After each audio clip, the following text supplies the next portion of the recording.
천국에서 해같이 빛나리 새해 명절 우리 분위기인데 우리 같이 한번 주 안에서 인사합시다. 새해 복 많이 받으세요. 말씀 들을 수 있음이 축복입니다. 할렐루야. 금요일부터 명절 연휴가 시작돼서 오늘도 보여야 할 분들이 보이지 않고 또 보이지 않았던 분들도 오늘 이렇게 예배 시간 참석해서 같이 하나님께 예배 드리며 말씀 들을 수 있어서 내 자신도 행복하고 하나님께 영광을 돌립니다. 분주한 시간이죠. 어떻게 보면 그런 가운데서도 오늘 날과 시간을 구별해서 성전에 올라와 감사와 기쁨과 구원의 감격 속에서 살아계신 하나님께 내 인생의 주인이신 하나님께 예배 드릴 때 하나님께서 흠양하시고 하늘문을 여시며 우리 가운데 은혜와 평강의 복을 이 안에도 끊임없이 부어지는 축복이 있으시기를 주의 이름으로 축복합니다. 지난 주일은 우리가 산상수훈 8복 중에서 심령이 가난한 자의 복이란 말씀을 가지고 함께 은혜를 나누었습니다. 심령이 가난한 자의 복. 여러분 실상 이 가난이라고 하는 단어는 어찌 보면 보릿기국의 어린 시절을 어렵게 살았던 그런 시대를 생각해 보면 생각하기도 싫은 단어일 수 있습니다. 가난? 이게 어찌 복이란 말인가?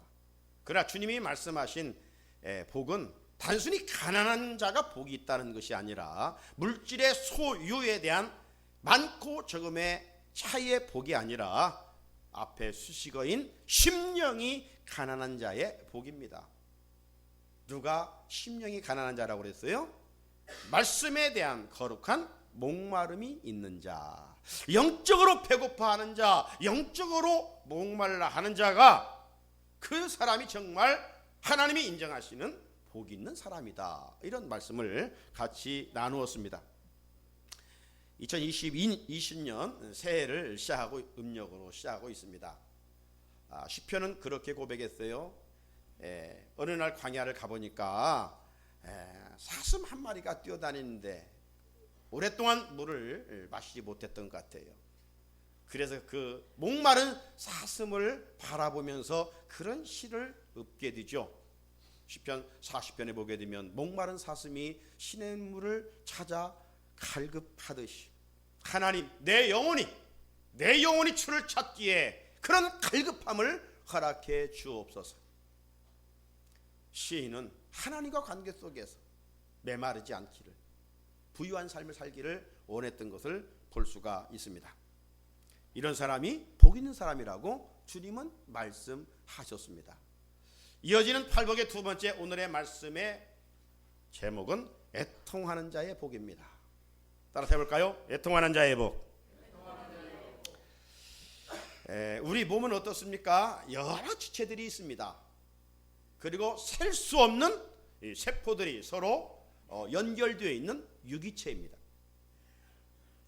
유기체이기 때문에 한 지체가 아프면 온몸이 아파요. 눈이 아프다. 눈만 아픈 게 아니죠.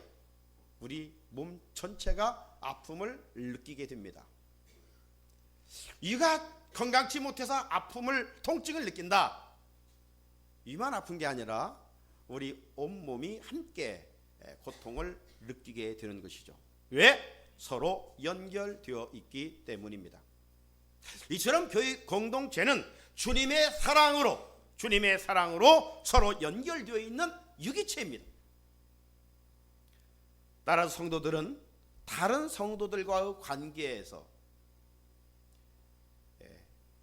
성도들이 즐거워할 때 같이 즐거워할 수 있는 마음, 다른 성도들이 기쁜 일이 있을 때 박수치면서 내일처럼 축하해 줄 수 있는 마음, 그리고 나아가서 우리 가족들이 아파할 때, 힘들 때 그때 함께 할 수 있는 위로, 슬픔을 같이 할 수 있는 그런 마음 가질 수 있어야 유기체로서의 건강한 교육 공동체를 세워갈 수가 있는 것이죠. 그런데 일찍이 주님은 사도 바울을 통하여 이 로마 교회에 보내는 서신에서 이렇게 말씀을 하셨습니다. 로마서 12장 15절 말씀인데요. 즐거워하는 자들과 함께 즐거워하고 우는 자들과 함께 울라. 공동체 속에서 함께 이런 감정을 가지고 신앙생활 할 것을 말씀하신 것이죠. 함께하는 마음, 같이 하는 정신, 이 더불어 이런 정신이 유기체로서의 건강한 교회 공동체입니다. 2020년 새해에도 주님 안에 있는 우리 모두 한 사람 한 사람이 이런 마음과 정신을 가지고 우리가 섬기는 교회를 말씀 위에 건강하고 아름답게 세워가는 은혜가 있으시기를 주님의 이름으로 축복합니다. 우리 기독교인의 최고의 덕목은 뭡니까? 사랑이죠. 사랑입니다. 왜 그래요? 율법에 많은 계명이 있지만 으뜸 가는 계명이 사랑이기 때문입니다. 믿음, 소망, 사랑 이 세 가지는 항상 있을 것인데 그 중에 제일은 사랑이라. 사랑이라. 은사도 참 다양하죠. 그래서 고린도서 13장 사랑장으로 들어가기 전에 12장 마지막 31절에 보게 되면 더 큰 은사를 사모하라. 더 큰 은사가 뭐냐? 사랑이에요. 우리 기독교는 사랑의 축으로 모든 것이 시작됩니다. 사랑이 허브 역할을 하고 있는 거예요. 사랑이 없으면 그래서 아무것도 아니에요. 천사의 말을 할지라도 사랑이 없으면 아무것도 아니에요. 사랑은 예수님께서 생전에 마지막으로 제 아들에게 들려주셨던 새 계명입니다. 요한복음 13장 34절 말씀 같이 한번 읽어볼까요? 시작. 새 계명을 너희에게 주노니 서로 사랑하라. 내가 너희를 사랑한 같이 너 서로 사랑하라. 너희도 서로 사랑하라. 내 인간적인 사랑이 아니에요. 편질된 세상 사랑을 말하는 게 아니에요.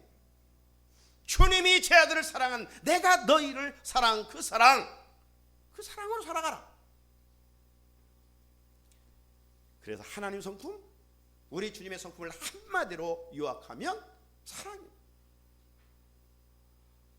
명절이 돌아오면 뭐 참기름 들기름을 짜는데 만약 이 성경을 그런 통에 넣고 짰다면 한 방울의 액체가 떨어질 것인데 사랑이라고 하잖아요.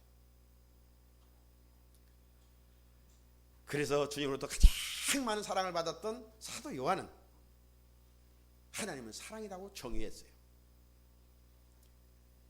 요한일서 4장 8절 말씀, 사랑하지 아니하는 자는 하나님을 알지 못한대요. 그리고 하나님은 사랑이시라. 하나님은 사랑이시다. 여러분, 사랑이 기독교는 아니에요. 왜? 세상에 변질 사랑이 너무나도 많이 있기 때문에 사랑이 기독교는 아니에요. 그러나 분명한 것은 예수님은 사랑이시라는 거예요. 따라서 우리 그리스도인들이 삶의 자리에서 하나님을 기쁘시게 드리기 위해서는 이제 성령의 열매들을 맺어야 되잖아요. 그 성령의 으뜸가는 열매가 뭡니까? 사랑이에요. 그래서 사랑을 축으로 해서 희락, 화평, 인내, 자비, 양선, 충성, 온유, 절제, 이런 사랑의 9가지의 열매들을 이어가는 거예요. 여러분, 9가지 열매가 따로따로 있는 게 아니에요. 우리의 몸에 핏줄이 이어지고 있는 것처럼 이 사랑의 9가지 열매는 계속 이어지는 거예요. 첫 단추가 사랑이에요. 여러분 생각해 보세요. 사랑이 없는데 기쁨이 있을 수 있겠어요? 사랑, 희락 이것이 없는데 어떻게 그곳에 화평함이 있겠어요? 사랑, 희락, 화평이 없는데 어떻게 절제가 있고 충성이 있겠어요? 그러면 여러분, 문제는 환경의 문제가 아니에요. 소유의 문제도 아니에요. 우리는 남보다 가진 것이 없다, 뭐 배운 것이 없다, 이런 것은 핑계예요. 그런 것이 없어서 인생에 아픔이 찾아오는 게 아니에요. 불행한 것이 아니라 이 말이에요. 문제는 사랑의 결핍이에요. 모든 것은 사랑만 있으면 문제 해결에 맞는 키예요. 반대로 사랑의 부재 속에 많은 문제들이 줄지어 이어지고 있습니다. 사랑의 결핍으로 미움과 시기와 질투에 싹이 나고, 사랑의 부재로 말미암아 다툼과 싸움과 분열이 일어나는 것이죠. 따라서 모든 문제를 해결하는 거 뭐냐? 사랑이에요. 그런데 이 사랑은 우리가 하는 인간적인 사랑이 아니에요. 인간은 사랑한다고 하면서도 상처를 줘요. 갈등 구조가 이어져요. 그러므로 여기서 말하는 사랑은 아가페, 하나님의 사랑을 말하는 거예요. 따라서 우리 안에 하나님의 사랑이 풍성하면 풍성할수록, 주의 사랑으로 내 안에 채워지면 채워질수록, 그 다음 희락, 화평, 인내, 자비, 양성, 충성, 온유, 절제 열매는 저절로 다 맺을 수가 있어요. 2020년 새해 음력으로 시작합니다. 이 한 해 하나님의 은혜로 여러분의 심령 속에 하나님의 사랑으로 부유할 수 있기를 주의 이름으로 축복합니다. 하나님의 사랑이 결핍되면 거기서부터 문제가 일어나요. 모든 건 사랑으로 이어지고 있어요. 자, 이처럼 예수님께서 산 위에서 제자들과 우리들에게 말씀하신 이 8가지의 복은 따로따로 나눠져 있는 것 같이 보이지만 하나로 쭉 연결되어 있는 복이다. 이 8복은 그러므로 유기체적인 복이라고 할 수가 있어요. 자, 그렇다면 예수님이 말씀하신, 우리는 뭐 새해 서로 복 받으세요, 덕담으로 인사하는데 다 잘 되기를 바라는 인사죠. 그러나 우리가 덕담으로 하는 인사가 아니라 정말 하나님이 주시고자 하시는 이 총체적인 복을 이 안에 삶의 자리에서 끊임없이 늘어갈 수 있는 비결이 뭐냐? 그것은 바로 첫 단추인 심령이 가난한 자의 복입니다.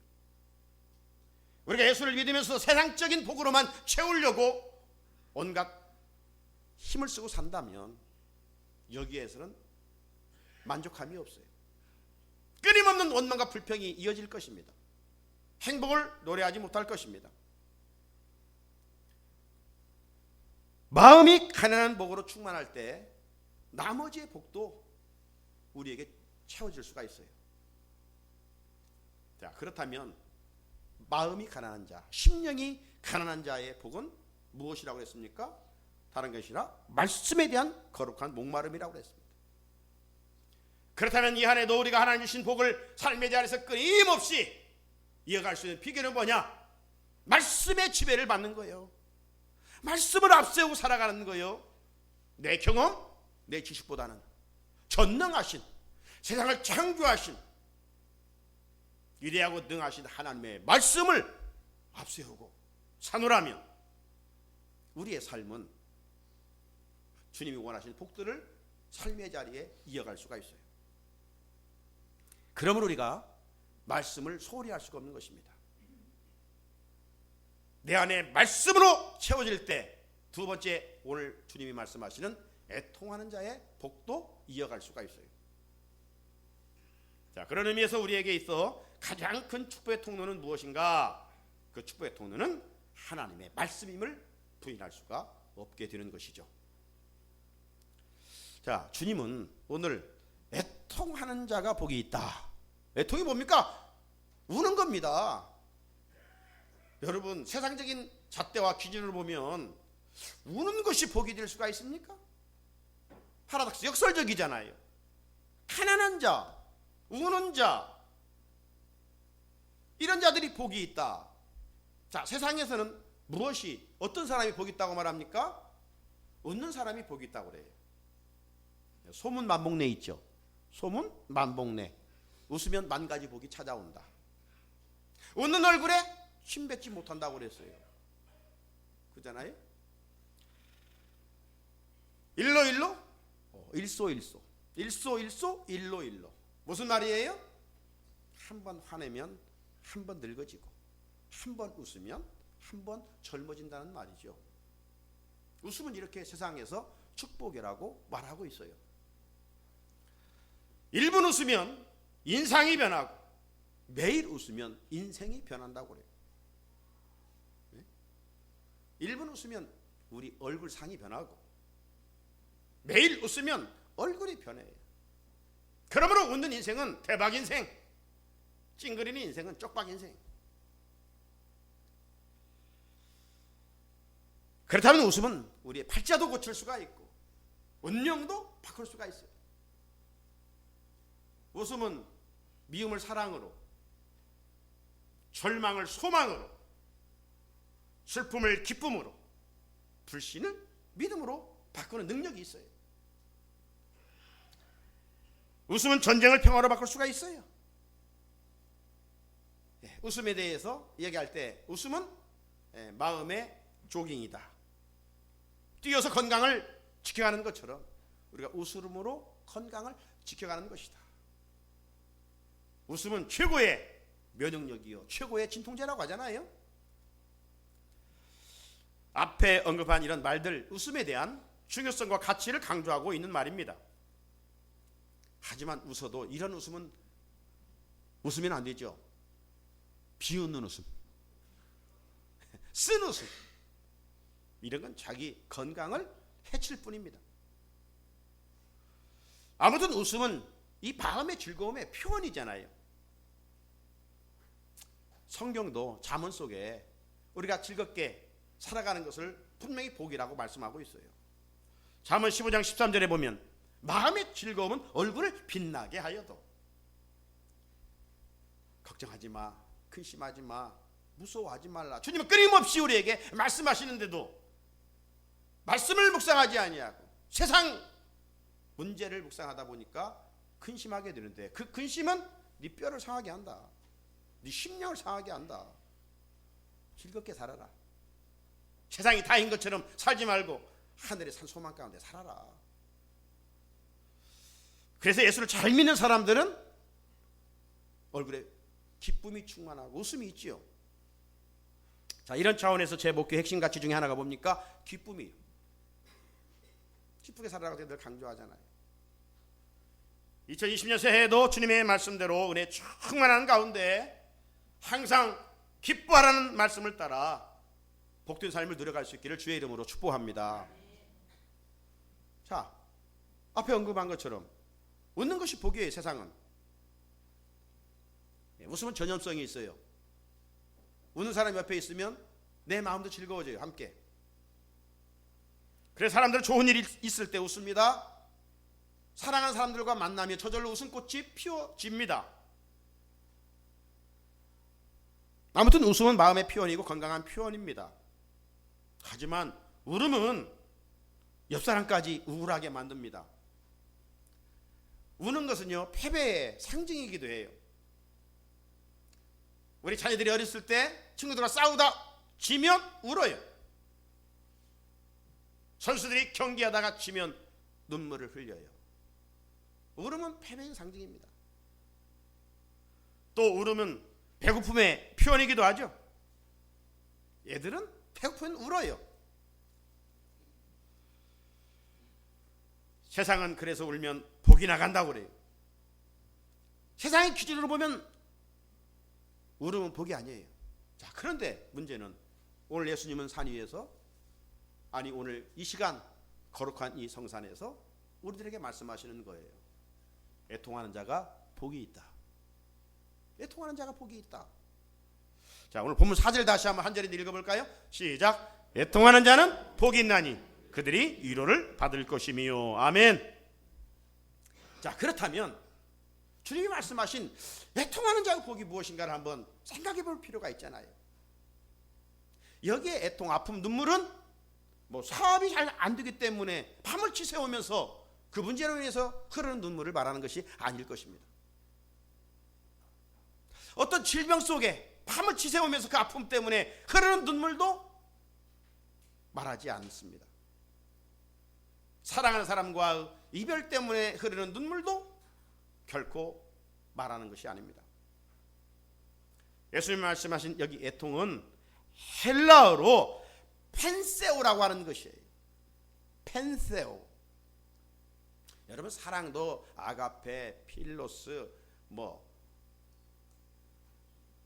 에로스, 다양한 사랑이 있듯이 이 슬픔이란 헬라어 단어가 여러 가지가 있어요. 그 중에 정말로 가장 극한 슬픔을 표현하는 단어가 이 펜세오라고 하는 거예요. 이 펜세오, 정말 살을 에이드는 아픔, 뼈를 깎는 그 고통, 심장을 꿰뚫는 듯 이 아픈 슬픔을 표현할 때 이 펜세오라는 단어를 사용해요. 그러면 이 단어는 우리나라에 어떤 단어와 좀 맥을 같이 할까 생각해 보면 바로 단장입니다. 단장. 끊을 단자. 이 창자가 끊어지는 아픔. 창자가 끊어지는 아픔. 여기에는요 중국 고사가 담겨 있어요. 옛날 중국 진나라 때에 환혼이라는 사람이 있어요. 환혼. 이 환혼이 촉을 군사들과 더불어서 공격하려고 하고 있을 때 한 병사가 어느 길을 지나가다가 새끼 원숭이를 하나 잡습니다. 새끼 원숭이를 잡으니까 이제 어미 원숭이가 계속 따라오는 거예요. 100여리를 지났는데 그때까지 이 어미 원숭이가 포기하지 않고 따라오는 거예요. 그러다가 이 병사들이 강을 건너기 위해서 배를 타게 됩니다. 근데 언제 찾아왔는지 이 어미 원숭이가 뛰어서 배를 탔어요. 그런데 그만 이 원숭이가 죽고 말았어요. 그래서 병사들이 이 어미 원숭이의 배를 갈라보니까 웬일입니까? 창자가 다 토막토막 난 거예요. 이 어미 원숭이가 자기가 사랑하는 새끼 원숭이를 빼앗긴 다음 애간장에 녹은 것이죠.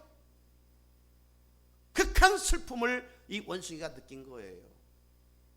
그래서 큰 슬픔을 이야기할 때 바로 단장의 슬픔이다.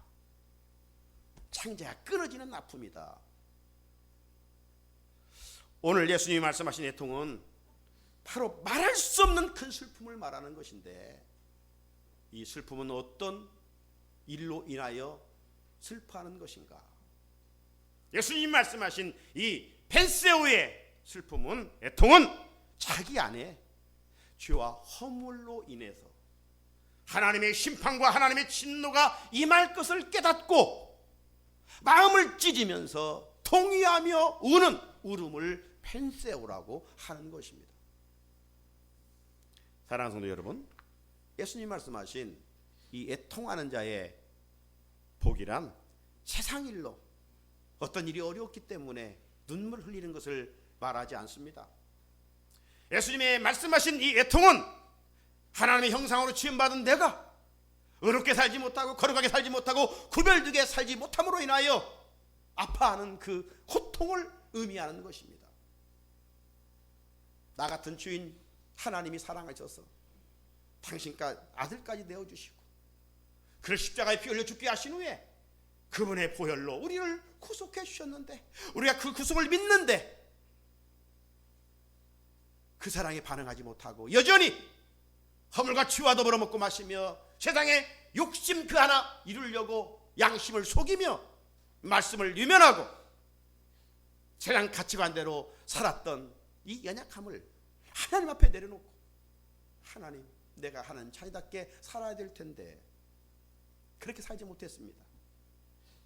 그래서 이 죄에 대한 아픔, 죄를 껴안고 하나님 앞에 내려놓으면서 흘리는 눈물, 이걸 펜세오 애통이라고 그러는 거예요. 그런데 이 애통하는 이 마음을 누가 할 수 있는가? 세상이 어떤 구호로 할 수 있는가? 아니죠. 세상이 어떤 책을 읽는다고 그 책을 통해서 이런 애통을 하는가? 할 수 없어요. 누가 애통해 하는 마음을 갖느냐? 바로 내 안에 하나님의 말씀이 가득 채워진 자만이 말씀의 거울에 비추어 내가 주인임을 알고 하나님 앞에서 마음을 찢으며 회개함으로 나가는 것이죠.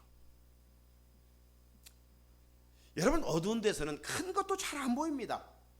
이 세월 여름 속에서 눈도 약해서 시력이 떨어져 보이지 않을 수도 있지만 아무리 시력이 좋아도 캄캄한 데서는 볼 수 없는 거예요. 그런데 작은 것도 환한 불빛에서는 잘 보이게 돼 있어요. 돋보기로 보이는 것처럼 환하면 보여요. 무슨 말입니까? 빛이신 예수 그리스도 앞에 가까이 가면 갈수록 내가 얼마나 그분 앞에 허물이 많고 죄가 있는가를 깨닫게 된다 이 말이죠. 그래서 말씀의 거울 앞에 우리가 회개하게 되는 것이죠. 그래서 아파하는 거예요. 하나님 자녀답게 살지 못했음을. 그렇게 정말 우리가 복 있는 사람으로 살기 위해서는 신앙생활에서 삶의 자리에서 죄에 대한 애통하는 마음을 가져야 합니다. 이렇게 한 사람을 소개해보면 다윗입니다. 다윗은 이런 고백을 했어요. 시편 40편 12절에서 수많은 재앙이 나를 둘러싸고 나의 죄악이 나를 덮침으로 우러러 볼 수 없으며 죄가 나의 머리털보다도 많음으로 내가 낙심하였음이니이다. 여러분, 다윗이 우리보다 매일 죄를 짓고 살았기 때문에 자기 죄가 머리털보다 많다고 고백했을까요? 아니에요. 다윗은 우리보다 더 하나님을 잘 경유하려는 그런 마음이 있었어요. 하지만 그가 빛이신 하나님 앞에 다가면 다갈수록 자신이 얼마나 불의한 죄인인가를 깨닫게 된 것이죠. 그래서 내 머리털보다 내 죄가 많습니다, 이런 고백을 한 거예요. 주님을 제대로 만난 사람은 이런 고백이 있는 거예요. 베드로가 바닷가 고기를 잡다가 실망했잖아요. 한 마리도 없을 때. 그러나 주님 말씀대로 순종했더니 배가 가라앉을 정도로 많은 고기를 얻었어요. 만선의 축복을 누렸어요. 그때 그는 주님 앞에 고백합니다. 나는 죄인으로소이다. 나를 떠나소서. 주님을 인격적으로 만나는 자들은 다른 고백이 아니에요. 그분은 너무나 의로우신 분이시고 나는 너무나 추한 죄인인 것을 알고 깨닫게 되는 거예요. 하나님 앞에서 다윗이 철저히 죄에 대한 애통한 흔적을 시편 51편에서 찾아볼 수가 있어요. 하나님, 나는 모태로부터 죄악 가운데 출생했습니다 라고 그런 고백을 하게 되죠. 그런데 이 시편 51편 참여시의 그 배경은 뭡니까? 그 배경은 밧세바라고 하는 여인을 탐내서 그만 간음죄를 지고 있었던 때였습니다. 그런데 하룻밤의 사랑이 아이를 갖게 된 것 아닙니까? 그래서 그 여인이 남편이 누구냐고 알아보니까 지금 모압과 전쟁에서 싸우고 있는 우리야의 장군 아내예요. 다윗이 자기의 시인 것을 은폐하기 위하여 모압과 전쟁터에서 부르잖아요. 혁혁한 공을 세우고 있으니 우리야 장군이요, 아내와 가서 좀 즐거운 시간 보내시오.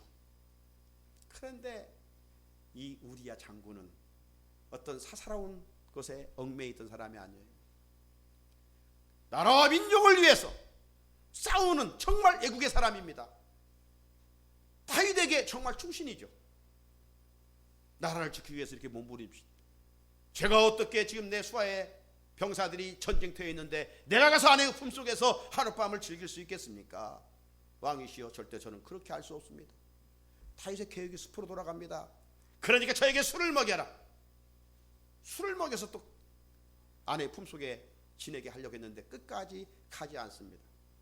그때 요압 장군에게 편지를 써서 보내죠. 저 우리의 장군을 최전방에 보내 싸우다가 죽게 하라. 간음죄를 졌어요. 다윗이 살인죄를 졌어요. 여러분, 우리가 죄를 지면 하나님이 그래 참 너 배은 망덕한 놈이구나, 그리고 주님이 떠날까요? 아니에요. 더 가까이 주님은 우리에게 오셔서 말씀하셔요. 참 세상 사람 잣대로 보면 다윗은 참 나쁜 놈이, 그러나 하나님은 그를 사랑하고 계셔요. 그래서 당시 활동했던 나단 선지자를 보내서 그 죄를 책망합니다. 여러분, 왕권으로 얼마든지 나단 선지자를 죽일 수도 있어요. 그런데 다윗은 나단 선지자의 말을 사람의 말로 듣지 아니하고 하나님의 말씀으로 듣고 마음을 찢으며 회개했어요. 하나님은 다윗의 죄를 본 것이 아니라 하나님은 회개하는 다윗을 보셨어요. 마음을 찢는, 애통하는 그 마음을 하나님은 보셨어요. 우리가 형식으로 회개하면 안 돼요. 다윗은 얼마만큼 그 죄로 인하여서 회개한 줄 아십니까? 시편 6편 6절을 보십시오. 내가 탄식함으로 피곤하여 밤마다 눈물로 내 침상을 띄우며 내 요를 적시나이다. 그 죄 문제를 가지고 밤마다 하나님, 내가 죽일 놈입니다. 내가 나쁜 놈입니다. 내가 죄인입니다. 그의 눈에서 하염없는 눈물을 흘리면서 그 눈물이 요를 적실 정도로 하나님 앞에서 애통하는 마음을 가졌어요. 사랑하는 성도 여러분, 우리가 말씀을 들으면서 내가 죄인인 것을 깨닫는 것도 중요하지만 여기서 멈추면 안 돼요. 죄에 대한 아픔과 무서움을 알고 철저히 마음을 찢는 그런 회개의 시간을 우리가 하나님 앞에서 가져야 합니다. 회개하면 그의 마음에 하나님의 나라가 임합니다. 회개하면 어떤지라도 묻지 않으시고 하나님은 덮어주십니다. 용서해 주십니다. 그렇기 때문에 예수님은 복음인 거예요. 그리고 위로해 주십니다. 세상에 의인은 없나니 하나도 없어요. 우리가 볼 때 저 사람은 나쁜 놈이야, 어떤 기준 가지고 지적할 수 있지만 하나님 그분 앞에서 우리 모두는 똑같은 죄인이에요. 예수를 팔았던 가룟 유다도 죄인이고 예수를 3번씩 부인했던 베드로도 죄인이에요. 죄의 무게를 달아보면 더 찐 게 찐이에요. 누가 크다 적다 할 수 없어요. 똑같은 죄의 무게를 가지고 있는 거예요. 그런데 가룟 유다와 베드로의 차이는 뭡니까? 다른 점이 뭐예요? 베드로는 예수를 3번씩 부른다고 한 그 부인했던 자신의 죄를 애통하며 하나님 앞에서 눈물을 흘렸어요. 마태복음 26장 75절, 이에 베드로가 예수의 말씀에 다 굴기 전에 네가 3번 나를 부인하리라 하심이 생각나서 말씀이 생각나야 돼요. 말씀이 생각나야 돼요. 말씀이 생각나니까 어떻게 했어요? 밖에 나가서 심히 통곡하니. 베드로는 통곡하며 자신의 죄를 하나님 앞에 내려놓았어요. 하나님은 그렇게 주인을 사랑하셔요. 그리고 순교의 제물로 귀하게 받으셨잖아요. 그런데 가룟 유다, 자기가 예수를 팔은 그 행동을 후에 뉘우쳤어요. 내가 나쁜 놈이야. 내가 이 은 30에 눈이 멀어서 내 스승을 팔다니 괴로워했어요. 그리고 받았던 은 30도 갖다 대제사장 뜰 안에 던져버렸어요. 그런데 후회만 했지 회개하지 않았어요. 그래서 가룟 유다는 너무 그 죄의 무게가 견딜 수가 없어서 마침내 목을 메어 자살하고 말았어요. 애통은 죄책감을 느끼며 괴로워하거나 후회하는 것이 아니에요.